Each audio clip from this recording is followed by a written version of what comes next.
Mario Benedetti nos decía qué difícil es ser de izquierda.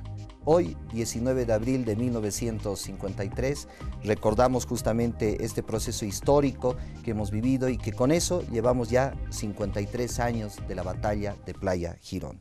¿Cómo está hoy Playa Girón en la actualidad? ¿Cómo vivimos hoy en este 2014 a Playa Girón? Bueno, Cuba victoriosa en estos 55 años. Yo te comentaba en el bloque anterior que vivimos momentos muy difíciles con esa caída del campo socialista, la pérdida del comercio, del abastecimiento de combustible, pero nuestro pueblo confió en su dirección histórica, en Fidel, y poco a poco fuimos cambiando ese panorama. Apostamos en momentos difíciles al turismo, al desarrollo biotecnológico, a partir del desarrollo del capital humano que había logrado la revolución. Y así fuimos avanzando y consolidando nuestro proyecto. Pero el pueblo entendió que había que hacer ajustes. Y se hizo una propuesta por parte del partido que fue modificada en casi un 68%. Ajustes llevados a nivel de proyectos. Al proyecto económico y social de la revolución. O sea, ¿qué queremos? ¿Qué necesitamos hacer? ¿Hacia dónde vamos? ¿Y cómo vamos a hacer esos cambios? Eso se tradujo en lineamientos de la revolución, que fueron adoptados prácticamente en un referéndum, una participación de casi 8 millones de habitantes, se podrán imaginar, prácticamente el 80% de la población, en discusiones que arrojaron cambios incluso grandes en la propuesta inicial que hizo el partido sobre estos lineamientos económicos y sociales de la revolución. Y esto ha contribuido, los lineamientos han marcado las pautas a seguir de cómo lograr que nuestro proyecto, nuestro socialismo, sea cada día más próspero y sea sostenible. Tal vez nos podría mencionar algunos de los elementos de consolidación. Sí, cómo no. Nosotros habíamos mantenido durante muchos años una política excesivamente activa por parte del Estado. Y el Estado actuaba sobre y era propietario prácticamente de muchos renglones de la sociedad, de la actividad productiva y de servicios. Uno de los cambios ha sido la introducción del cuentapropismo como una fuente de empleo. Esto ha permitido que cerca de 450.000 cubanos se hayan incorporado a esta actividad en producciones y servicios que el Estado no tenía por qué asumir en las condiciones de nuestra economía en este minuto. Y que por lo contrario significaba una carga para el Estado y un mal servicio para la población. Entonces esto se ha ido ajustando. Hemos diferenciado bien las funciones estatales de las empresariales, de las políticas que a veces se mezclaban. Nosotros, el Estado cubano subvencionaba con un paternalismo excesivo, sin que pudiera acompañar el desarrollo actual de las fuerzas productivas, un grupo de actividades, de productos y de servicios que nos hemos visto obligados a replantearnos. Estamos subvencionando a personas que la necesitan. En eso consiste el cambio. Y no subvencionar grupos y personas que no necesitaban y sin embargo se estaban beneficiando. Un productor de arroz recibía 7 libras de arroz mensuales.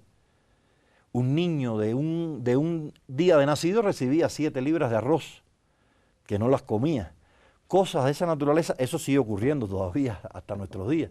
Pero estamos en ese camino de tratar de ser lo más racionales posible para evitar y lo más solidarios, sin perder ese carácter solidario, sin que en Cuba nadie quede abandonado, pero al mismo tiempo rectificando situaciones que correspondieron a un momento histórico y que ahora en nuestra realidad no tienen razón de seguir ejecutándose y proyectándose de esa forma. ¿Cómo sigue la lucha? ¿Cómo la lucha revolucionaria desde 1959 a la fecha aún continúa? ¿De qué manera aún sigue viva Playa Girón? Sigue viva en el ideario y en la convicción y los principios de nuestro pueblo, que hoy esos principios son patrimonio nacional.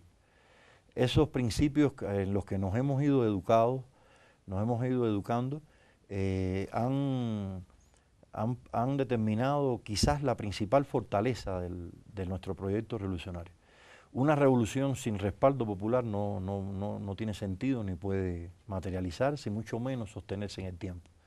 La revolución cubana se ha sostenido en el tiempo por ese respaldo popular, por escuchar a nuestro pueblo, por dictarse las principales y asumirse las principales leyes del país y las decisiones del país en consulta permanente con nuestro pueblo.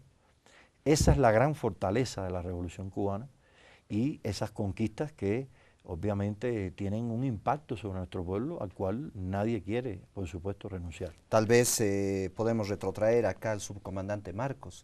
Él justamente decía, para saber mandar hay que saber escuchar. Y de alguna manera ustedes aplicaron justamente ese lineamiento. Esa es una realidad. Nosotros y sobre todo la Dirección Histórica de la Revolución ha mantenido un vínculo permanente con las masas, escuchando, reconociendo cuando nos hemos equivocado y cuando se ha equivocado la dirección, lo ha reconocido y hemos tratado de buscar los mejores caminos. Es muy difícil no equivocarse en un diseño de un proyecto en condiciones tan adversas, de un enemigo tan poderoso, donde además del desarrollo económico ha habido que destinar recursos, esfuerzos, energía y sangre en la defensa de ese proyecto. Si no, hace rato que hubiera, como murieron estos hermanos nuestros en Girón, para que esta revolución se mantuviera victoriosa. Esto ha costado mucho y es muy difícil contra un enemigo, reitero, tan inmensurablemente más poderoso que nosotros. Pero sigue predominando ese sentimiento, esa ideología, ese apego a la independencia, a la soberanía, a las conquistas de la revolución y a conservar, a no volver a ser jamás una neocolonia yanqui, a no volver jamás a ese pasado terrible que vivió nuestro país en casi durante medio siglo del siglo XX.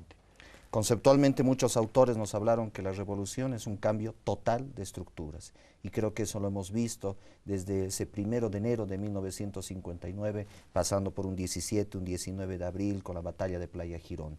Hoy, embajador, ¿cómo podríamos sostener la base de esta nueva estructura, de esta revolución consolidada? Aunque otros dicen que todavía esto es para larga data, pero sobre todo hoy, ¿en qué cimientos nos podemos basar para mantener esta estructura viva? Bueno, primeramente tenemos que tener una estructura económica que sostenga las políticas sociales, nuestro socialismo, genuinamente cubano, como el socialismo que emprende Bolivia, genuinamente boliviano, como el socialismo que emprende Venezuela, genuinamente venezolano.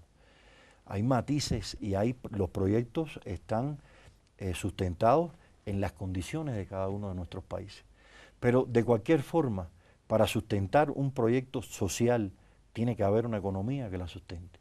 Nosotros, y una integración que nos haga fuertes frente a enemigos tan poderosos.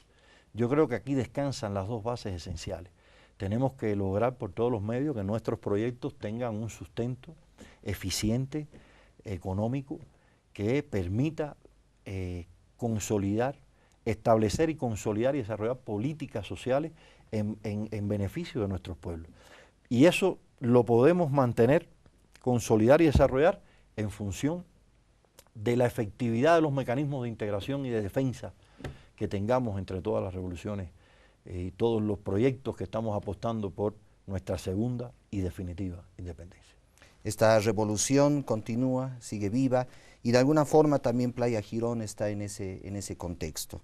Pero volvamos un poco al punto que era neurálgico de hoy en día, de este 19 de abril, que es justamente esta injerencia a nivel de los medios de comunicación. ¿Cómo se combate justamente, sabiendo que las redes sociales hoy son muy fuertes, son multiplicadoras en muchos sentidos, embajador? Es una tarea compleja que tiene su soporte tecnológico para enfrentarla y su esencia política, porque lo que tratan con estos planes subversivos es precisamente derrocar nuestros procesos revolucionarios. Y están empleando fondos millonarios y tecnología, reitero, de punta, que muchas veces nuestros países subdesarrollados no tenemos todavía consolidadas. pero es algo en el que tenemos que proponernos seguir trabajando y aspirar a cada día conocer y dominar, controlar mejor esas tecnologías. Como decía el presidente Evo recientemente, es un desafío y una prioridad la independencia tecnológica. Pero para lograr esa independencia tecnológica tenemos que tener el conocimiento, tenemos que desarrollar el capital humano, además de ir adquiriendo y dominando esa tecnología. Es una de las herramientas fundamentales que han tenido los países occidentales, las potencias imperialistas. Estas redes sociales, el Internet, todo esto, el desarrollo cibernético, ha sido utilizado en el ánimo de crear planes subversivos para socavar el orden de nuestros procesos revolucionarios. Muchísimas gracias. Esto implica para nosotros un gran desafío, pero al cual no podemos renunciar, estamos obligados a enfrentar y a vencer. Muchas gracias, embajador. Hoy hemos tenido un día especial, un programa especial de lo que ha sido la batalla de Playa Girón. Su despedida, por favor, embajador. Bueno, primero agradecerle al canal su invitación. Nos sentimos muy contentos de haber podido trasladar nuestra verdad, nuestras ideas sobre temas que tan sensibles para nosotros, para Cuba, creo que para el pueblo boliviano, para todos los que nos ven y nos escuchan, y aprovechar también para decirles algo que hace unos días dije en un acto en saludo también al 53, la revolución, la primavera árabe que persiguen imponer en Cuba, ya nosotros la tuvimos en el año 59. Y estamos luchando por defenderla a brazo partido y a costo hasta de nuestras vidas. Y no es un cumplido, es una aseveración de convicción y de principio. Estamos luchando por darle y darle a nuestro pueblo el mayor bienestar posible. Y en ese empeño solidarios también con todos nuestros hermanos latinoamericanos que nos acompañan en esta lucha, como el hermano pueblo boliviano. Muchísimas gracias. Amigos de Enlace, hoy tuvimos un programa especial sobre la batalla de Playa Girón, esta batalla que ha consolidado procesos estructurales y que sobre todo ha roto muchos parámetros dentro de la historia. La historia no es lineal, la historia es cíclica y la historia siempre vuelve y vuelve con facetas totalmente distintas. Agradecemos la presencia del embajador Rolando Gómez. Lo invito nuevamente, embajador, a tener otro momento ya de enlace, un momento ya para conocer la misión diplomática y para conocer el trabajo de lo que están haciendo ustedes acá en Bolivia. Y obviamente para despedirnos, no podemos dejar a un lado a uno de los grandes compositores de la música a nivel, yo digo, no solo de Latinoamérica, amigos, sino del mundo entero. Hablar también de Silvio Rodríguez, y vamos a cortar obviamente sus canciones, pero con una estrofa que ha marcado la historia. Que escriban los hombres su historia, esa historia en Playa Girón. Muchas gracias, esto fue Enlace, Diplomacia de los Pueblos.